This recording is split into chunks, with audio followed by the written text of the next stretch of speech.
Olá, muito boa tarde. Acontece na próxima semana o Encontro Nacional de Pastoral Litúrgica.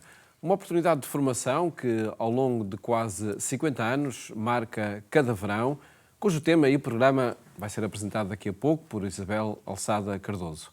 Primeiro, queremos destacar notícias onde permanece a perseguição por motivos religiosos, que em cada quarta-feira partilhamos consigo, numa parceria com a Fundação Ajuda à Igreja que Sofre.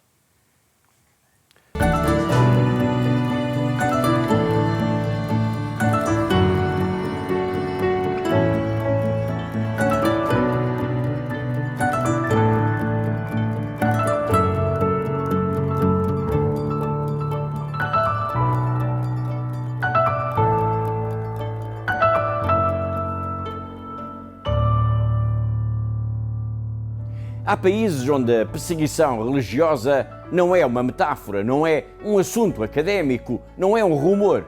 Há países onde a fé dos cristãos é posta à prova todos os dias. Um desses países é o Paquistão. Basharat Kuka vive em Islamabad. É um herói, apesar de não o dizer.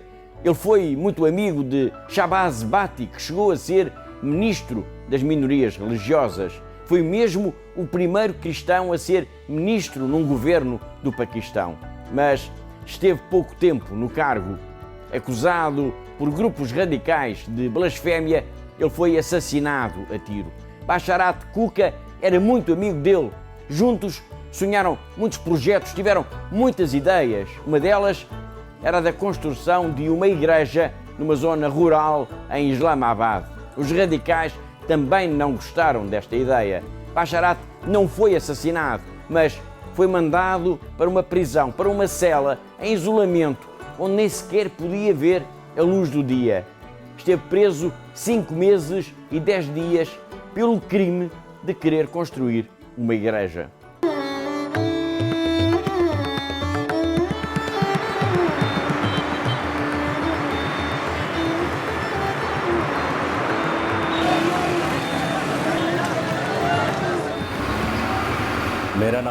O meu nome é Basharat Kuka. Vivo em Islamabad. Trabalho na área dos direitos humanos, especialmente com minorias. Shahbaz Bhatti era um grande amigo meu. Começou um grupo chamado Frente de Libertação Cristã e depois mudou o seu escritório de Islamabad para Lahore. Shahbaz भट्टी साहब ने इस्लामाबाद से Lahore office shift किया। Comecei uma campanha para construir uma igreja numa zona rural na jurisdição de Islamabad. Os talibãs opuseram-se à construção da igreja e ameaçaram-nos para não construirmos a igreja.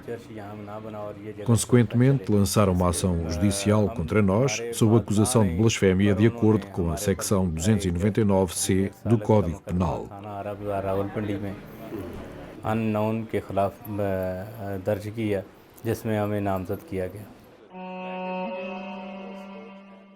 Assim passei cerca de 5 meses e 10 dias na prisão, numa cela de isolamento. Nem sequer conseguia ver o sol ou a luz do dia. Nos dias que passei na prisão, a Bíblia era tudo para mim. Eu vivia com a Bíblia, dormia com a Bíblia do meu coração. Eu comia a Bíblia, bebia a Bíblia. A Bíblia era tudo para mim. A vida não tem sentido sem fé. Basharat Kuka é um homem simples, mas é também corajoso. Ele esteve preso por causa do crime, e a palavra crime está entre aspas, claro, por causa do crime de querer construir uma igreja numa zona rural em Islamabad. Esteve preso. A forma como ele nos falou desses 5 anos e 10 dias numa minúscula cela parece a de alguém que esteve, isso sim, em retiro, num mosteiro muito espartano, onde não entrava sequer a luz do sol. Os radicais prenderam Basharat, mas ele aproveitou esse tempo para se enamorar ainda mais de Deus. Esta é uma história exemplar de resistência, de coragem e também de amor. Todas as semanas nós marcamos encontro aqui porque há uma igreja que precisa da nossa ajuda.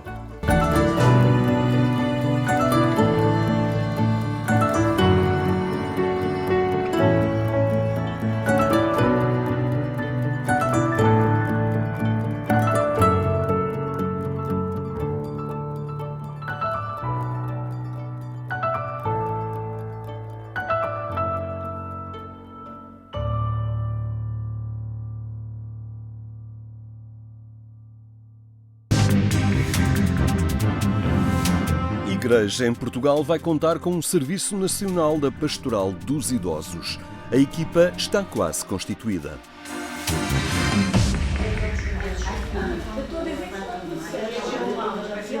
O padre Francisco Ruivo, da Diocese de Santarém, é o responsável do Serviço Nacional da Pastoral dos Idosos.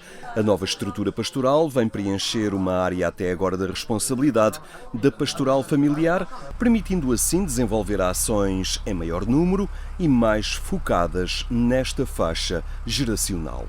E temos em particular também em atenção o que o Dicastério dos Leigos da Família e da Vida tem vindo a fazer. Já realizou em 2020 um congresso, o primeiro congresso da Pastoral do Idoso, mas depois meteu-se a pandemia e, entretanto, posteriormente houve alguns webinars. Com quê? Com as diversas conferências episcopais. Na Europa, a última foi a 20 de fevereiro e, neste momento, já se prepara o Congresso Mundial em outubro. As mudanças da sociedade, o envelhecimento das nossas sociedades e até das nossas, e por inerência das nossas próprias comunidades, a importância de trazer de novo os idosos como protagonistas da ação pastoral. E esse é o grande desafio. Aliás, a mensagem do Papa Leão XIV diz isso precisamente, que não é hoje em dia não é possível pensar-se a Igreja e a sociedade sem os idosos. O padre Francisco Ruivo quer a equipa constituída no início do novo ano pastoral, uma equipa que deseja capacitada em diversas áreas. Eu creio que tem um bocadinho a ver com aquilo que a Conferência Episcopal Espanhola já criou, uma equipa bastante interdisciplinar. E eu pensei, alguém muito ligado à saúde, um médico ou uma enfermeira, porque é ali que muitos dos idosos ali estão e muitas vezes até num profundo abandono. E, portanto, há duas pessoas ligadas à saúde que já estão. Parece-me importante uma professora, que é alguém que lida com as novas gerações, e este diálogo intergeracional é de uma pertinência toda à prova. Mais uma vez, o Papa Leão XIV nos fala na sua mensagem precisamente sobre a revolução da gratidão e do cuidado que os jovens devem ter para com os mais idosos. E depois queria ter um casal, um idoso e um jovem. Um rosto jovem nesta equipa é João Ferreira, que destaca a necessidade da Igreja dar mais protagonismo aos mais velhos. Penso que é um desafio bom, num tempo em que, de facto, cada vez mais percebemos que é preciso dar atenção aos idosos, mas no sentido intergeracional. Eu acho que, nomeadamente, eu fiz parte também da organização das Jornadas Mundiais de Juventude e percebemos que o caminho faz com os jovens, mas integrando todas as idades, e é, de facto, nesta faixa etária, neste grupo que tem tanto a ensinar-nos e que, na verdade, todos nós entramos na fé muito pelos mais velhos e, portanto, é preciso também honrá-los, cuidar deles e, acima de tudo, beber muito daquilo que com o tempo se pode perder. Portanto, acho que é uma oportunidade de dar aqui um ânimo aos mais velhos e, com isto, também motivar os mais novos a fazer este caminho, de poderem um dia ser eles a ser estes bastiões e estes guardiões da fé, que, de facto, cada um de nós tem um avô, uma avó, uma mãe, um pai que nos ensinaram tudo o que hoje sabemos sobre a fé. Um desafio que passa por evitar um trabalho pastoral acantonado em faixas etárias e criar oportunidades de iniciativas conjuntas. Eu penso que durante algum tempo não era algo visto com naturalidade, mas de facto penso que estas gerações mais novas foram percebendo que é de facto nesta comunhão e nesta partilha, e há um papel para todos. Eu considero que hoje em dia há cada vez mais uma boa relação e um carinho muito especial dos mais velhos para os mais novos e vice-versa. Portanto, acho que de facto estão-se a dar bons passos nesse caminho e acredito que, formalizando aqui uma outra iniciativa, se vai conseguir criar algo muito bonito, que é, de uma vez por todas, termos uma verdadeira família, e na nossa família isso funciona assim, mais velhos e mais novos trabalham para o meio comum. A Igreja não é mais do que uma grande família, portanto acho que é um caminho que é preciso fazer. Helena e Luís Pais já integravam o Departamento Nacional da Pastoral da Família e agora foram desafiados a fazer parte desta nova estrutura. Um trabalho que se apresenta em linha com o que já realizavam. Não podemos dissociar os avós e os idosos da família e nesse sentido, embora o Papa Francisco lançou o Dia Mundial do Avô e do Idoso, e como a Helena dizia, vamos no quinto ano, e o Departamento também lançou aqui umas iniciativas para todos os movimentos e secretariados ligados à família. Desta vez, o Dia dos Avós e dos Idosos ainda foi preparado pela Pastoral Familiar e aponta para uma iniciativa dos avós para os netos e vice-versa. A primeira porque provavelmente os avós têm mais tempo, são mais maduros nas relações e então são eles que fazem este movimento, vão ao encontro do neto, através do que percorrer se calhar o dia em que eles nasceram e que lhes ficou na memória e que para os netos é muito bom sentirem este carinho naquele momento tão especial. A ideia seria os avós fazerem uma mensagem, um texto, que depois os netos guardassem como guardam as fotografias no álbum. Outra proposta é o movimento ao contrário, portanto serão os netos, que são mais proativos, usarem todas as tecnologias ao seu dispor e deixarem um vídeo, um testemunho bonito que os avós no seu telemóvel possam ver e sentirem-se acompanhados. Entretanto, no próximo ano, a preparação do Dia dos Avós e do Idoso já será uma competência deste novo serviço pastoral. Em que se poderá até ter um tipo de trabalho até mais continuado.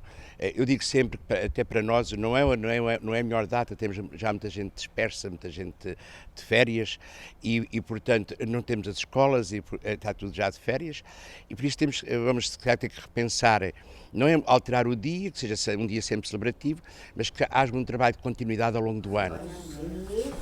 Bem-aventurado aquele que não perdeu a esperança. É este o tema proposto, ainda pelo Papa Francisco, para o Dia Mundial dos Avós e dos Idosos, que se assinala no dia 27 de julho.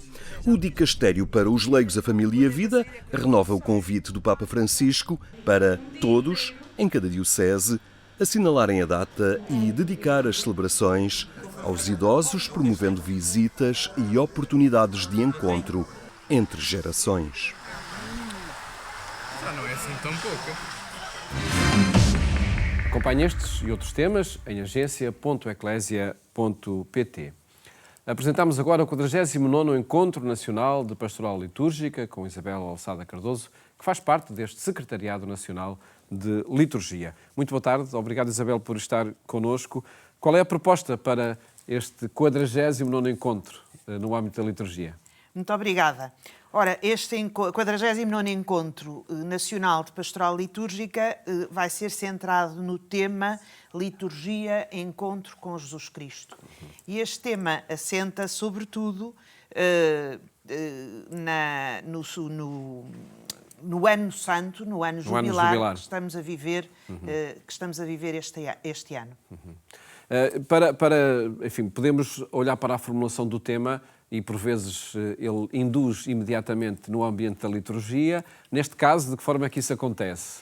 Eu iria começar primeiro por chamar a atenção para a insistência que o Papa Francisco fez na sua Carta Apostólica Desiderio Desideravi sobre a formação litúrgica, a formação para a liturgia e pela liturgia, e, portanto, este encontro nacional insere-se precisamente nessa esteira, ou seja, com momentos de formação para a liturgia e momentos de formação pela liturgia, mas também gostava de sublinhar uma frase do Papa Leão XIV, que num discurso em 14 de maio, que ele faz aos responsáveis, é um grupo das igrejas orientais, e ele diz assim, passo a citar: "Quanta necessidade temos de recuperar o sentido do mistério, tão vivo nas vossas liturgias, que abrangem a pessoa humana na sua totalidade, cantam a beleza da salvação e suscitam o enlevo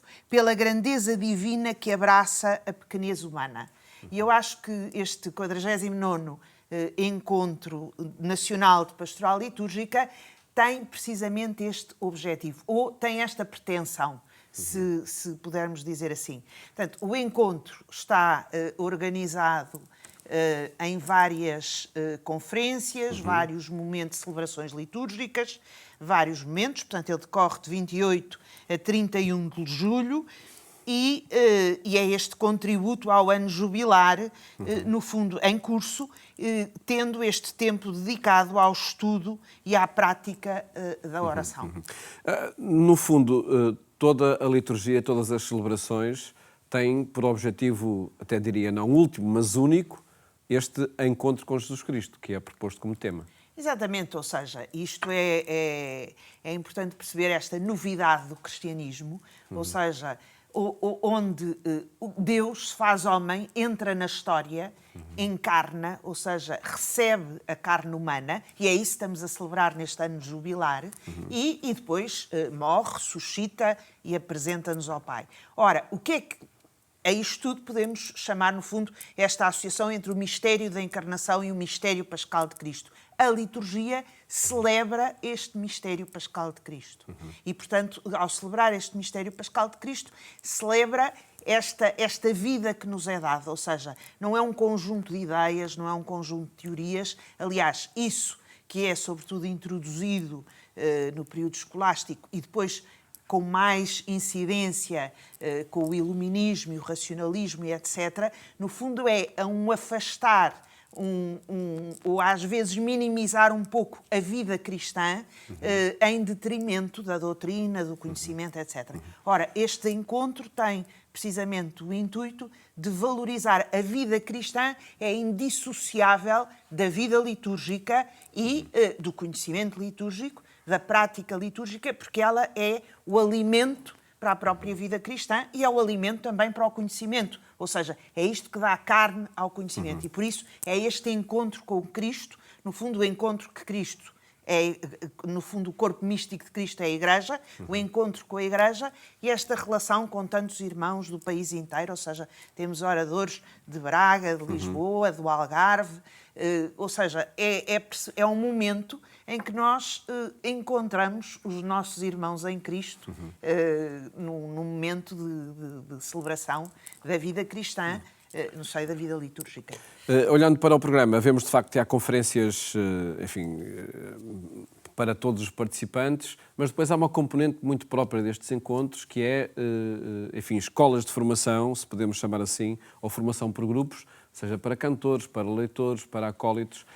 Com que objetivo vão propondo isto? E aqui há a intenção de, a partir dos participantes, fazer com que o conhecimento que é passado nestes encontros chegue também às várias dioceses, às várias paróquias? Temos recebido dos vários delegados diocesanos informação desta importância da formação litúrgica. Este ano, se reparar no programa, houve uma ligeira alteração do programa face aos anos anteriores, ou seja, as grandes conferências são da parte da manhã, portanto, a parte da manhã temos o início com a oração de laudes, uma grande conferência, ensaios, obviamente, de cânticos, e depois também, e termina com a missa e com o almoço. E depois, da parte da tarde, ou seja, na parte da manhã, parte celebrativa e de formação para a liturgia propriamente dita e pela liturgia nas celebrações. E depois, da parte da tarde, poderíamos dizer, sobretudo, estas formações mais práticas, ou seja, para que aqueles que exercem diversos ministérios ou gostariam de exercer ou querem ter algum esclarecimento, possam, de alguma forma, ter essa formação mais específica, a possibilidade de grupos mais pequenos e poderem fazer perguntas, entrar num diálogo, numa conversa, para que depois possam, de alguma forma, levar aquilo que recebem aqui e replicá-lo nas suas dioceses, nas suas paróquias, nas suas comunidades, nos seus movimentos, obras, etc. As inscrições e o programa detalhado pode ver-se na página do Secretariado de Liturgia. Exatamente. Não é? Liturgia. Sim, as inscrições estão abertas até dia 20. Portanto, ainda se podem inscrever e convido, francamente, a que todos os que puderem se inscrevam, porque é um momento não só